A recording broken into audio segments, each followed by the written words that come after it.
Chers amis followers, bonjour. Bienvenue aujourd'hui encore dans une nouvelle séquence de 3 minutes agro. Aujourd'hui, dans 3 minutes agro, nous allons parler un peu de l'autostérilité. Je suis sûr que beaucoup parmi vous n'ont jamais entendu cette notion d'autostérilité et se posent généralement des questions sur pourquoi est-ce que mon fruitier ne produit pas. Pourquoi est-ce que mon fruitier ne produit pas? Nous allons essayer d'étayer pour vous permettre de résoudre ce problème-là à l'avenir. Chez les rosacées fruitières, notamment le manguier, l'avocatier et autres, on a justement ce problème d'autostérilité. Bien que l'arbre produise en même temps les fleurs mâles et les fleurs femelles, mais ces organes de reproduction ne sont pas autocompatibles. Autocompatible, ça veut dire quoi? Ça veut dire le pollen produit par cet avocatier ne peut pas autoféconder les fleurs de ce même avocatier. Ça suppose que pour que cet arbre produise les bons fruits comme nous le voyons, il faut que le pollen vienne d'ailleurs. Et pour cela, il faut justement qu'on ait dans les environs un autre avocatier pour permettre que cet avocatier soit fertile. Pour bien expliquer cela, vous savez que chez l'escargot, c'est une espèce hermaphrodite. Bien que l'escargot possède en même temps le sexe mâle et le sexe femelle, il ne peut pas s'auto-croiser. Ça veut dire qu'ils auront toujours besoin d'un autre escargot pour pouvoir se procréer. Voilà. Aujourd'hui, nous parlons de l'autostérilité chez les rosacées fruitières. Ceci pour vous dire, quand vous partez, quand vous avez l'ambition de créer un verger, évitez d'acheter les plantes chez la même personne. Évitez d'acheter la même souche de plantes pour mettre dans votre champ, parce qu'en réalité, si vous achetez la même souche, vous avez dans votre champ un seul et même arbre. Et si vous avez un seul et même arbre, et que cet arbre soit sensible à l'autostérilité, vous n'aurez pas de production.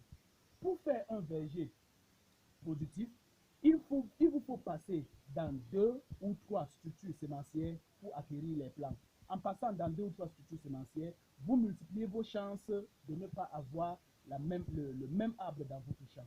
Et comme ça, vous aurez plusieurs variétés et vous allez multiplier vos chances d'avoir des arbres qui produisent.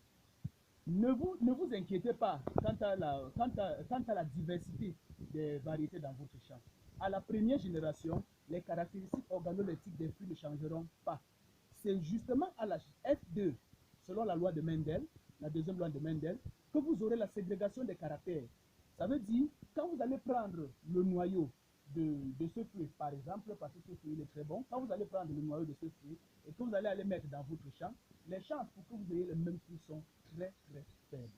Il faut donc, pour reproduire cet arbre, il faudra forcément passer par le greffage. Donc, si vous ne prenez pas les précautions dont je vous parle actuellement, vous allez vous retrouver dans une situation où vous avez fait un verger non productif et vous allez accuser tantôt le sol, tantôt le voisin, tantôt votre grand-père. Parfois, on va même dire c'est la malchance. Donc, il y a juste quelques petites observations qu'il faut faire avant de vous lancer dans la production fruitière. Donc, c'est le petit détail que je voulais vous apporter aujourd'hui en ce qui concerne l'autostérilité chez les rosacées fruitières. Donc, ne commettez plus cette erreur en partant chez un pépiniériste, vous prenez peut-être 5 hectares de plants. La probabilité que ce soit le même plan chez le fournisseur peut être élevée.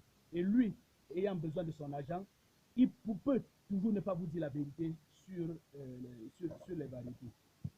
Donc, quand vous allez prendre un plant auto qui a cette sensibilité autostérile, que vous multipliez cette variété par multiplication générative, c'est-à-dire par les graines, le noyau, ou que vous fassiez le greffage, ça ne change rien sur ce caractère-là.